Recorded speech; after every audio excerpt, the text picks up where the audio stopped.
présenter dans le cadre de cette céramique battle, de cette bataille de céramique, deux objets. Donc moi, étant en charge des porcelaines européennes et françaises, je vais présenter ce vase qui a été produit à la manufacture royale de Sèvres dans les années 1780. Et moi, je vais vous présenter deux carreaux exceptionnels.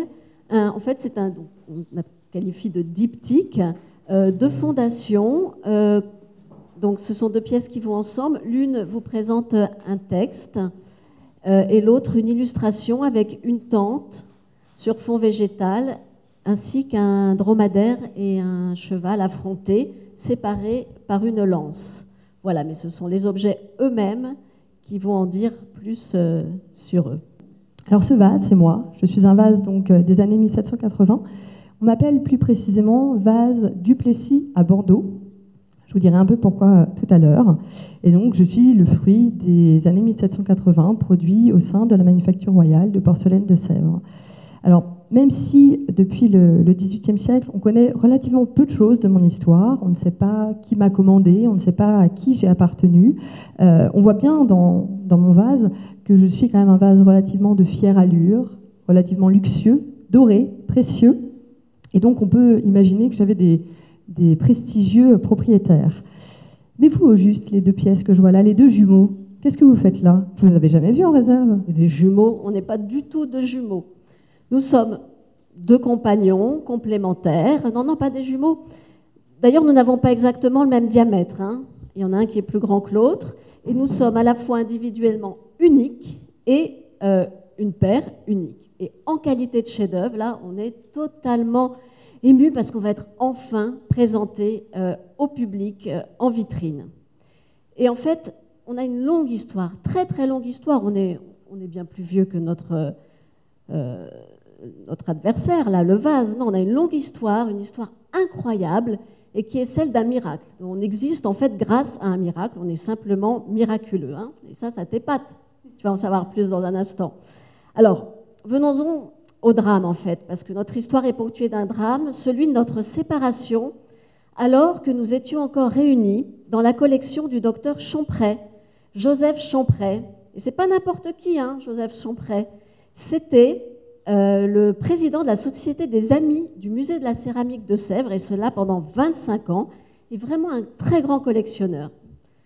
D'ailleurs, il nous a acquis chez un antiquaire parisien, et d'ailleurs, on se souvient, dans sa collection, on était entouré de faïences françaises, de majoliques italiennes, et puis de quelques céramiques comme nous, venues d'Iran, du Proche-Orient, enfin ce qu'on a l'habitude de qualifier céramique islamique.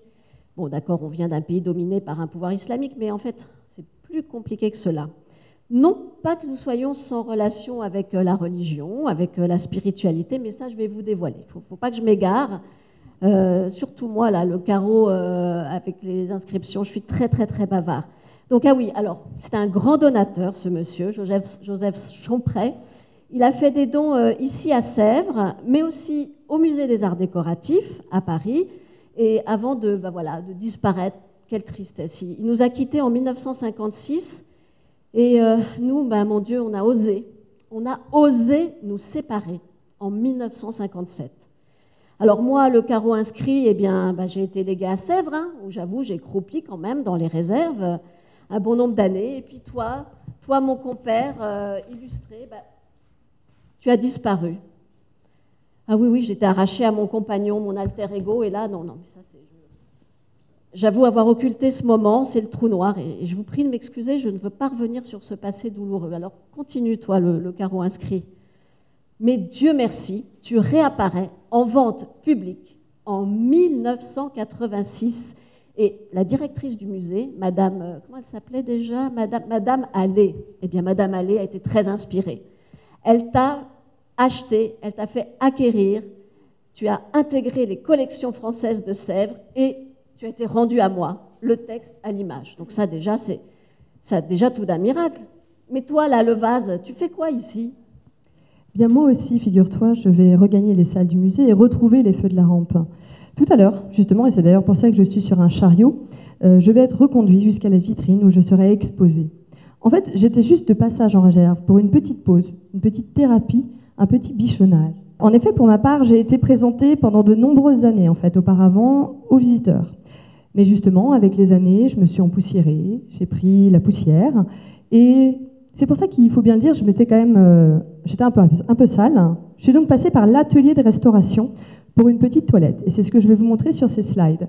En fait, le vase que vous avez à gauche, c'est le vase avant restauration. Il est terne. Si vous regardez, les parties dorées sont très sales, alors que le vase qui est photographié à droite, c'est-à-dire celui qui est devant vous, est absolument brillant. Donc il a été nettoyé, on dit décrassé dans le vocabulaire de la restauration. Ici, c'est un détail de l'anse qui est en métal doré, avant restauration, avant nettoyage et après nettoyage.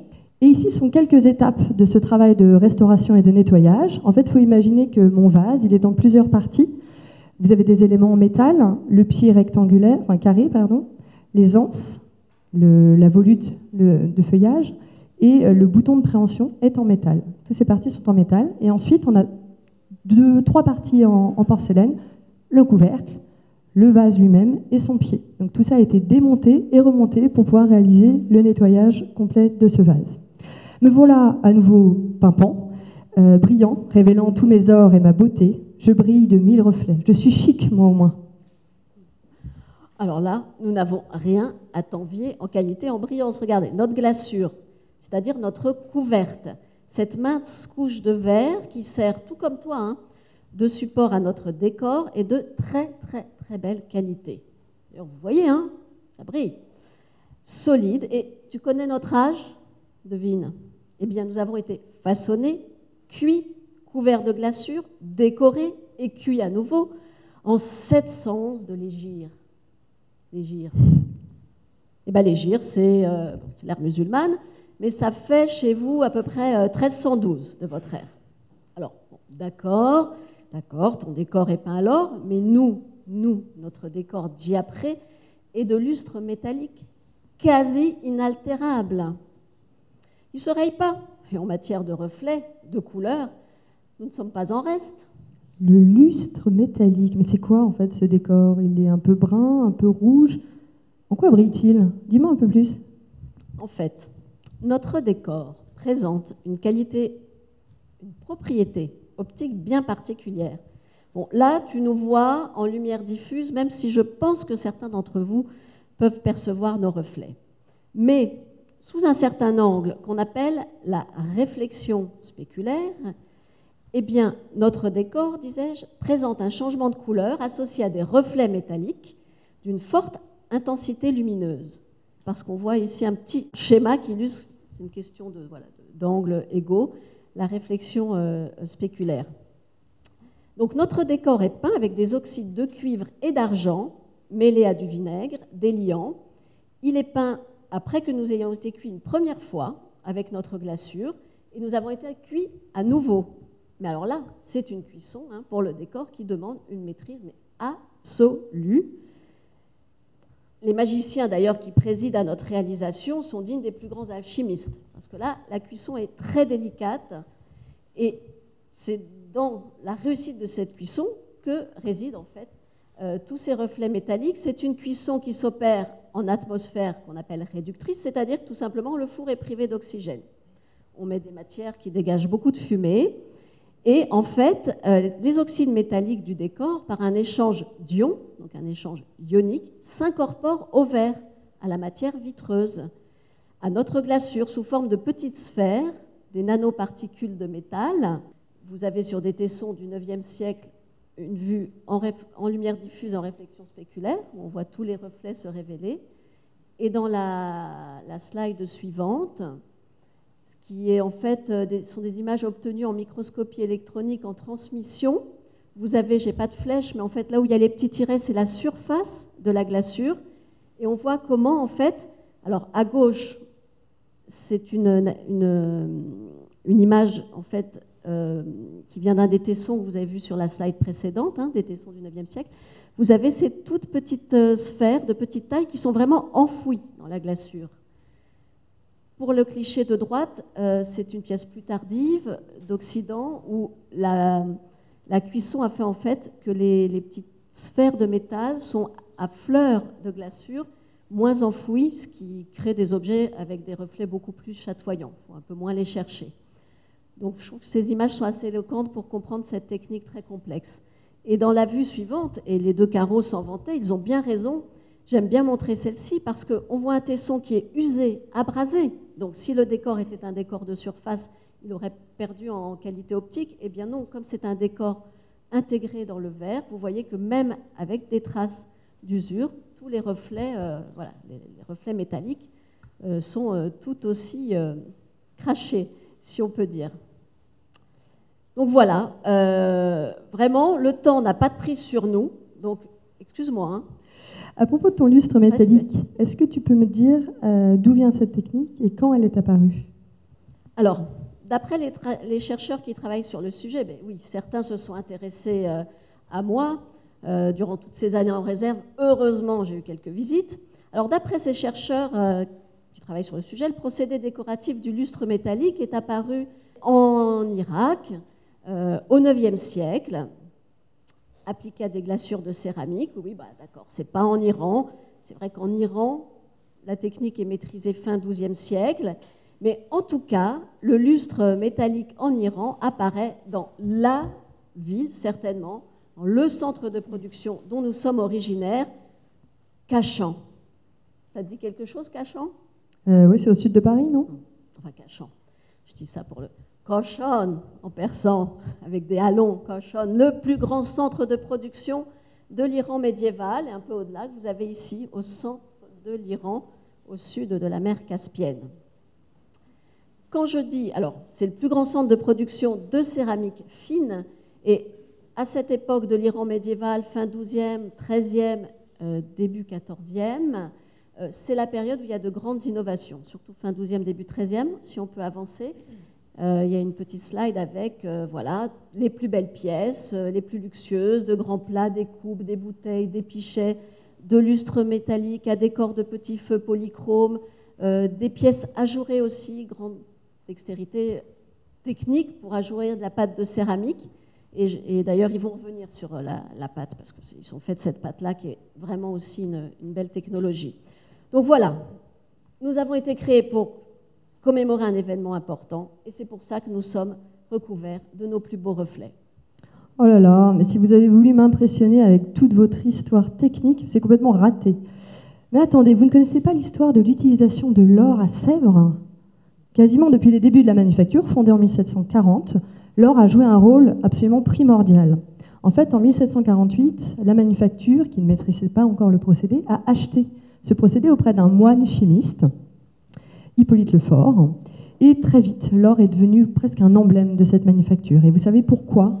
Parce qu'en 1760, une date extrêmement importante dans l'histoire de la manufacture, l'or est devenu un privilège royal, c'est-à-dire que le roi lui-même, Louis XV, a décidé que seule la manufacture de porcelaine de Sèvres pourrait utiliser l'or dans son décor. Et donc l'or est devenu vraiment un attribut des pièces produites par la manufacture, d'un grand raffinement bien sûr et très luxueuse. Vous avez ici un détail d'une pièce, un compotier coquille, qui est d'ailleurs exposé dans les salles du musée à l'étage. Même si la photo est un peu floue, vous imaginez la richesse, c'est un petit détail, mais la richesse et l'abondance de l'or qui est appliquée de manière très épaisse, souvent dans ces années 1760 justement, et travaillée pour obtenir un riche décor sur les pièces produites par la manufacture. Aujourd'hui encore, d'ailleurs, nous sommes les seuls à Sèvres à utiliser dans nos décors cet or pur, or 24 carats, très précieux. C'est pas bien compliqué d'appliquer de l'or. Enfin, qu'est-ce que ça a d'exceptionnel? Regarde, nous.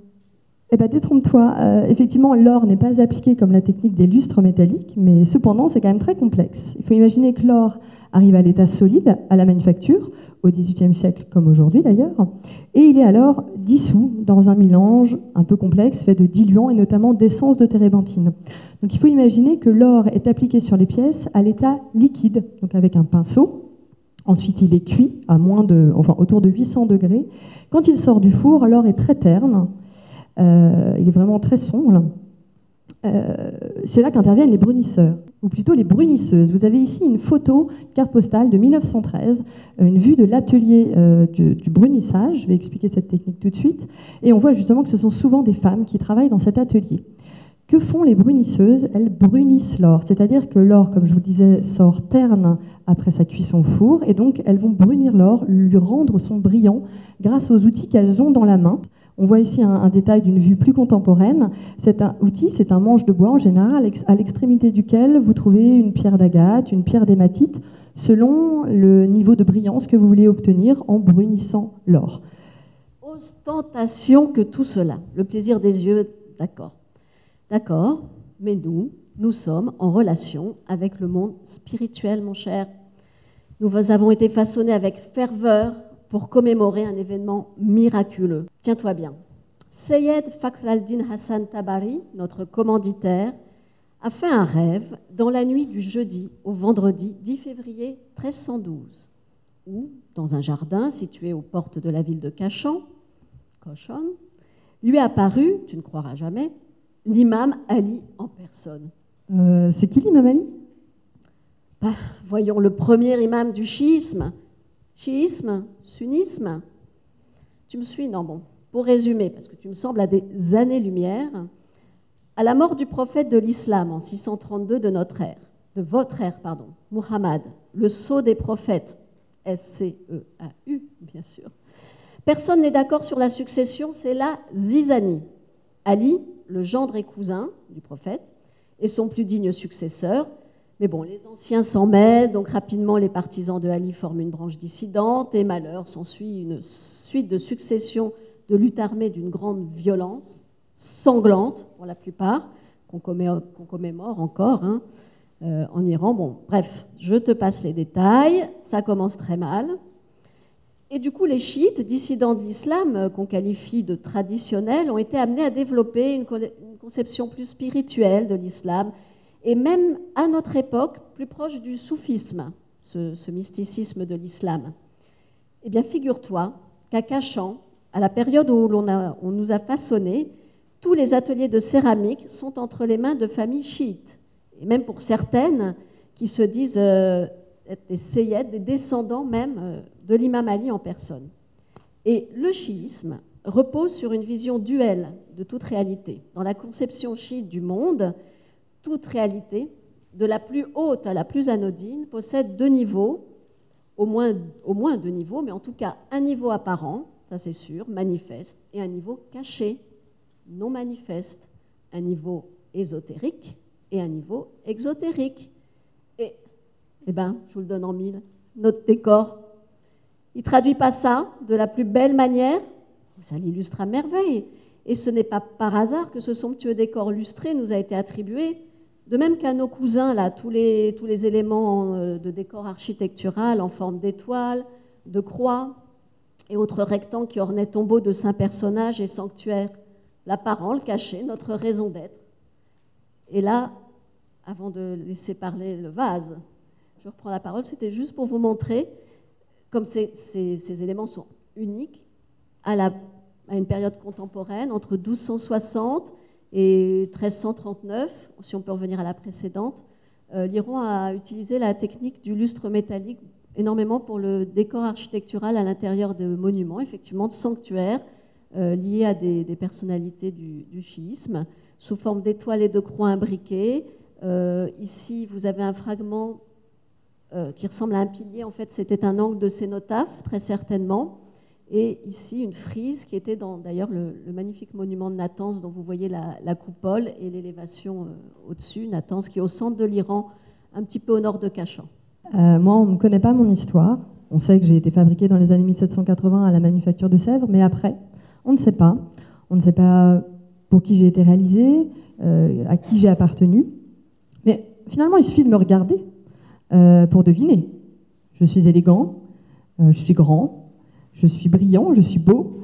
Je suis l'exemple même du raffinement des arts décoratifs français au XVIIIe siècle. Surtout, regarde mes ors, il y en a partout. Quel luxe! À la fois dans le décor, sur la frise ici par exemple, mais également dans ma monture en bronze doré. Donc de l'or, il y en a partout. Tout cela suffit à comprendre que celui qui m'a commandé ou possédé dès son origine était quelqu'un d'important. Je suis une création majeure en fait de la manufacture royale de Sèvres au XVIIIe siècle, et tout le monde ne pouvait pas s'offrir une pièce comme moi. Tenez par exemple la reine Marie-Antoinette. Avez-vous seulement pensé à elle? Cette dernière aimait beaucoup les créations de la manufacture, Elle lui a d'ailleurs commandé plusieurs services de table. Donc, je vous présente ici à gauche le service à perles et barbeaux, enfin une des pièces de ce service, réalisé en 1781 pour la reine Marie-Antoinette, et à droite, une des pièces réalisées pour la reine, toujours, provenant du service à frise riche en or et en couleur, réalisé, lui, en 1784. Et donc, il faut savoir que Marie-Antoinette, elle aussi, elle a acheté des pièces décoratives, à l'image de ce vase, presque mon jumeau, justement. Ce vase a été quasiment contemporain de notre vase.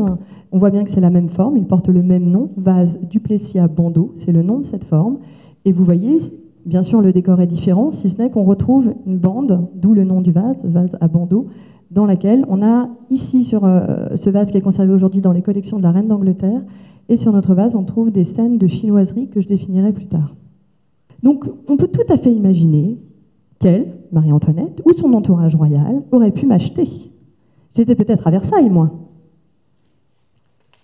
Je suis ainsi un véritable emblème des arts décoratifs, du luxe des arts décoratifs du XVIIIe siècle, que les membres de l'élite, de la noblesse de cette époque appréciaient. Tous les princes et princesses nous aimaient à la fin du XVIIIe siècle, nous collectionnaient, nous, les créations de Sèvres. Nous étions et restons des symboles de l'excellence des arts décoratifs français du XVIIIe siècle. Nous ne sommes pas en reste en matière de raffinement, hein. Les nomades, les Mongols. Eh bien, une fois qu'ils se sont installés en Iran, ils ont fait venir à leur cour les plus grands lettrés et savants. Et puis, ils rendent allégeance à leurs cousins installés en Chine, les Yuan. D'ailleurs, en Iran, la dynastie fondée par Hulagu, petit-fils de Gengis Khan, s'attribue le nom de Ilran, petit Ran, par opposition au grand Ran de Chine. Donc, imagine les relations intenses à cette époque avec la Chine, et tout son raffinement irrigue l'imagination des artistes de l'époque. Regarde, mes motifs de fleurs de lotus en sont la preuve. Pour moi aussi, la Chine était un modèle. Regarde le bandeau central, dont vous avez ici un agrandissement, le bandeau central de mon vase. Il abrite justement une longue scène d'inspiration chinoise, donc c'est ça que j'appelais chinoiserie tout à l'heure, c'est-à-dire que c'est une Chine rêvée, une Chine imaginée que les artistes ont représentée sur ce bandeau. On voit la volonté de représenter des personnages avec des traits sinisants. Donc on parle de chinoiserie pour désigner ce type de décor, et plusieurs figures sont ainsi disposées dans une nature absolument idéalisée, s'occupent à des activités variées, boivent du thé, font brûler de l'encens, écrivent. Donc je vous montre plusieurs détails. Et justement, si vous regardez d'un peu plus près mon vase, vous verrez que les très nombreux détails qui se cachent dans mon or sont réalisés grâce à la technique du brunissage à effet, cette fois-ci. Donc, c'est comme la technique du brunissage que j'expliquais tout à l'heure. Donc, on utilise cette pierre d'hématite ou d'agate pour faire briller l'or. Mais dans la technique du brunissage à effet, on va créer en plus des motifs.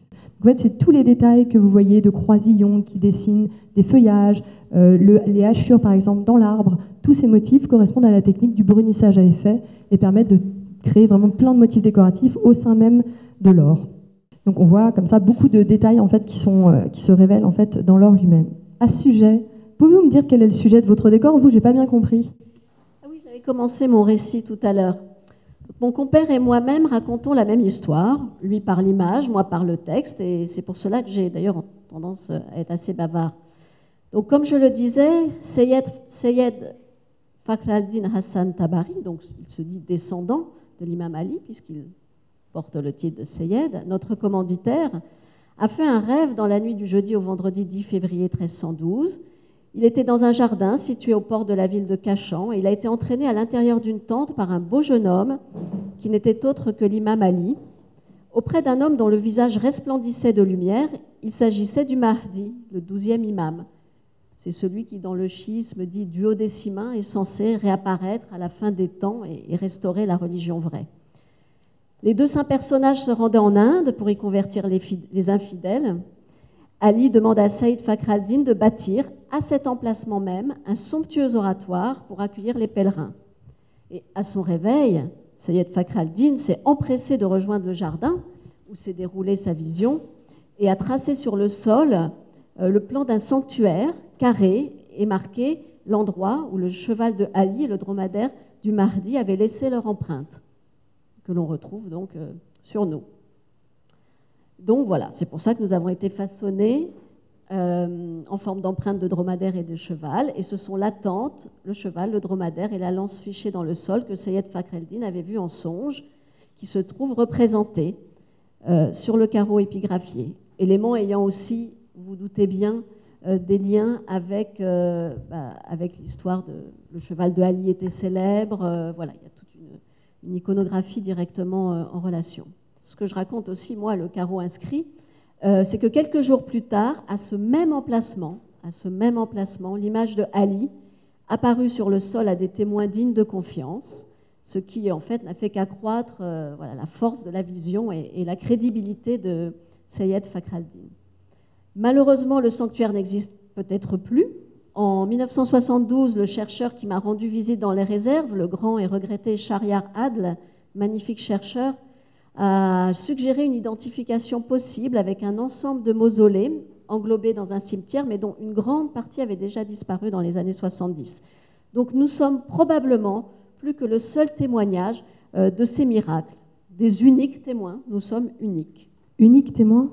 Mais quel pâle témoin, couvert d'une seule couleur. En fait, vous êtes monochrome. Mais quelle tristesse! Alors que moi, regardez-moi, toute la richesse de mon décor réside pas seulement dans mon or, dans mes ors, mais dans toutes les couleurs qu'il met aussi en valeur. Il y a d'abord mon fond vert, très particulier, qu'on voit ici. C'est ce fond vert un peu proche des céladons, des porcelaines céladons chinoises. Et c'est un fond de couleur tout à fait nouveau dans les années 1780, quand il est réalisé sur mon vase. Ensuite, que ce soit dans mes frises décoratives, dans les chinoiseries du bandeau, partout, il y a des touches de rose, de vert, de rouge, d'orangé que vous voyez ici en agrandissement. Et vous voyez, en fait, l'or à Sèvres n'a pas seulement une fonction luxueuse, une fonction décorative, mais il a, je dirais, une fonction pratique.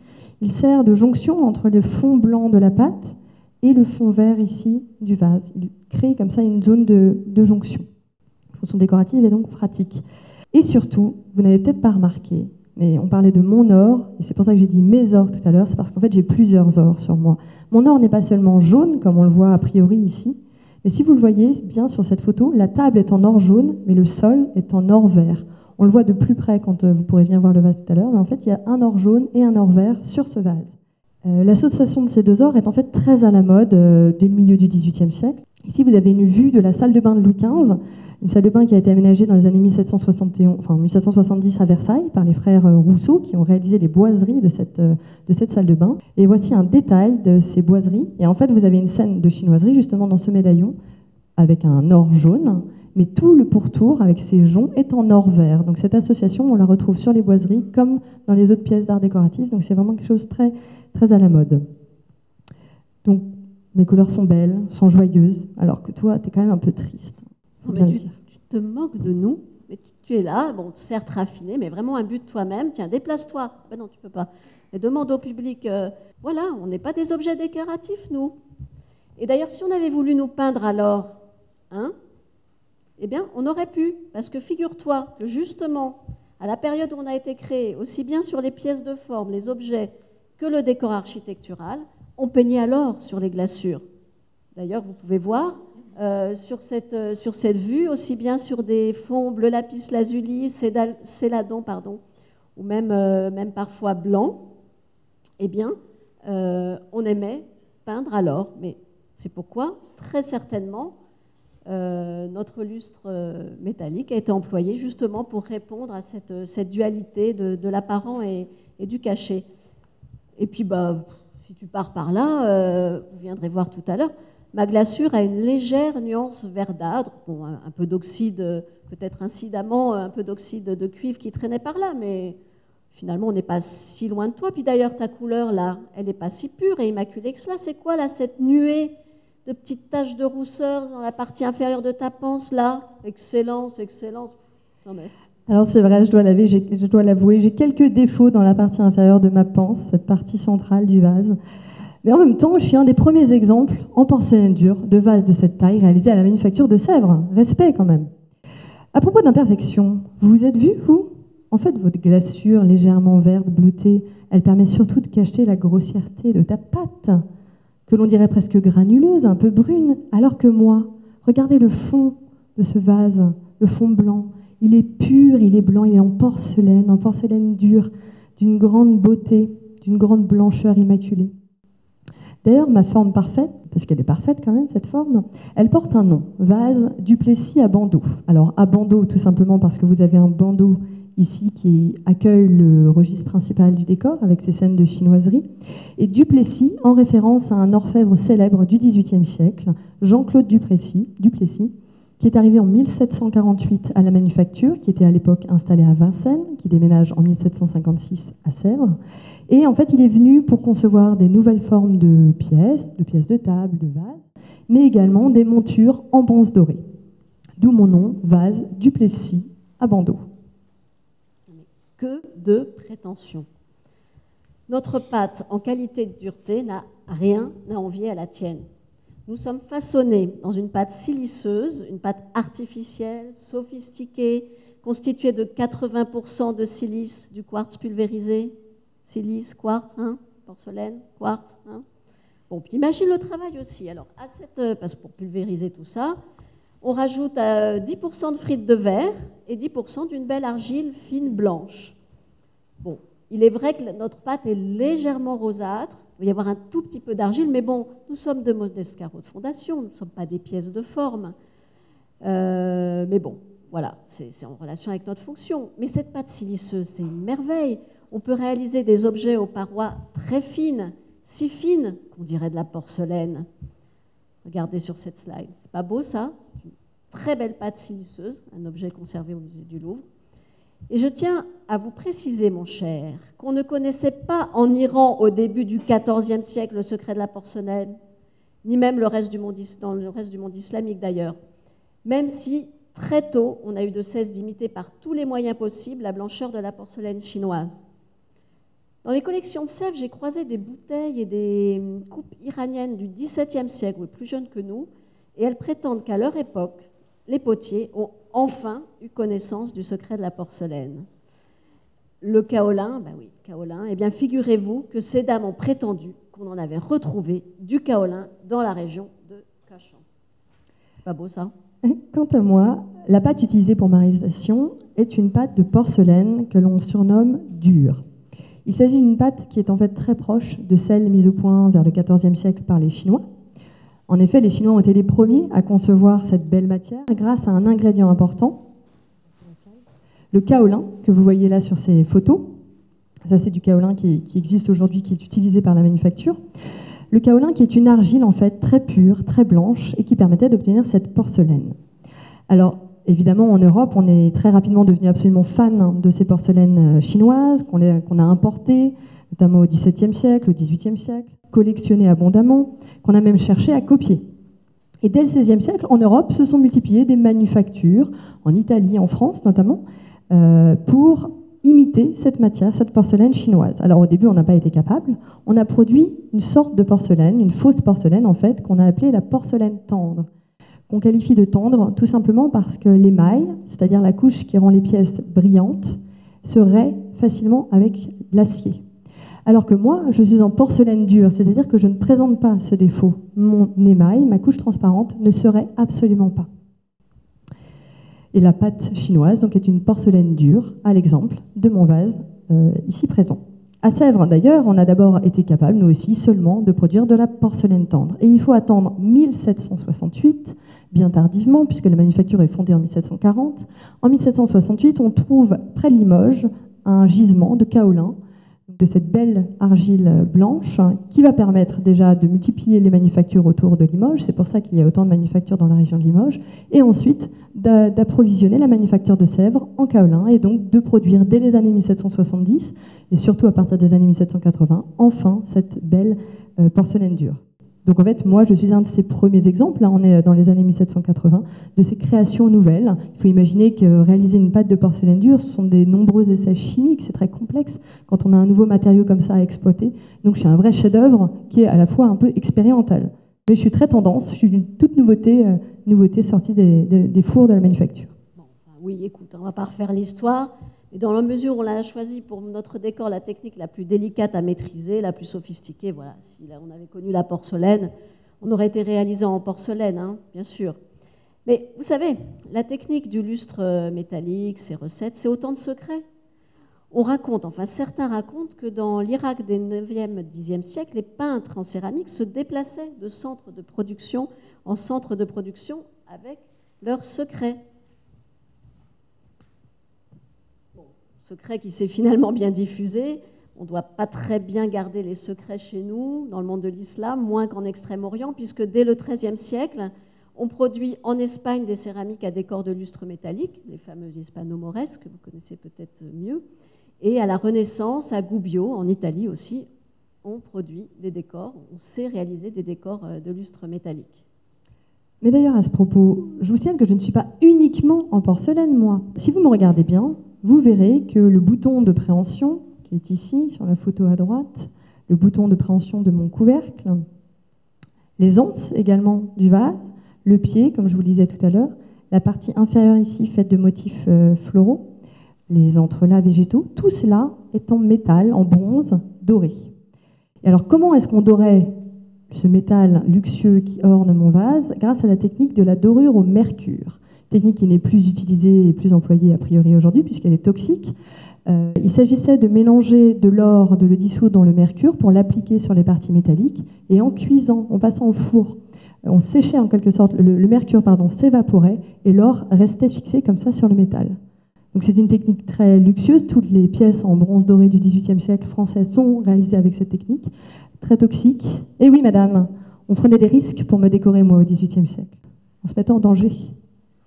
Oui, bon, on va finir par lasser notre auditoire, hein, mais bon, nous, c'est très fort, c'est notre décor qui donne l'illusion du métal. Et surtout, voilà, nous te rappelons qu'il est constitué de métal, de deux métaux différents sous forme de nanoparticules. Donc, nous, on est chic, poétique, alchimique, unique, voilà. Et moi aussi, je suis une pièce unique, madame, messieurs. Chaque œuvre produite à la manufacture de Sèvres, et depuis le XVIIIe siècle, et aujourd'hui encore, est une œuvre unique. Ce n'est pas parce qu'un vase ou une sculpture ou une assiette est produit en plusieurs exemplaires qu'il n'est pas une œuvre unique. Bien au contraire, chaque œuvre produite par la manufacture est passée entre les mains de plusieurs artisans, et chaque artisan a son propre style, sa propre manière. C'est ainsi que chaque œuvre devient unique, fruit d'un travail collectif. Comment crois-tu qu'on travaillait dans les ateliers de Cachan? Nous sommes aussi le fruit d'un travail collectif. D'ailleurs, tous les peintres n'ont pas le même talent. Regardez, mon décor végétal est de moins belle facture que celle du cheval et du dromadaire. Hein? Avouez que le trait, avouez tous que le trait révèle quand même un très beau coup de main. On en revient à la beauté du geste. Le sujet de l'exposition qui est juste à côté et qu'on vous propose de découvrir du coup après. On va s'arrêter ici du coup. Vous êtes les bienvenus pour venir auprès des objets. On peut vous répondre à toutes vos questions. Voilà, on se tient à votre disposition. Et une autre chose, je ne voulais pas vous lasser en vous lisant toute la traduction de l'inscription, mais je la tiens à votre disposition si ça vous amuse de voir comment elle a été traduite donc, par ce fameux chercheur Shahriar Adl dans les années 70. Voilà. Merci pour votre attention. Merci.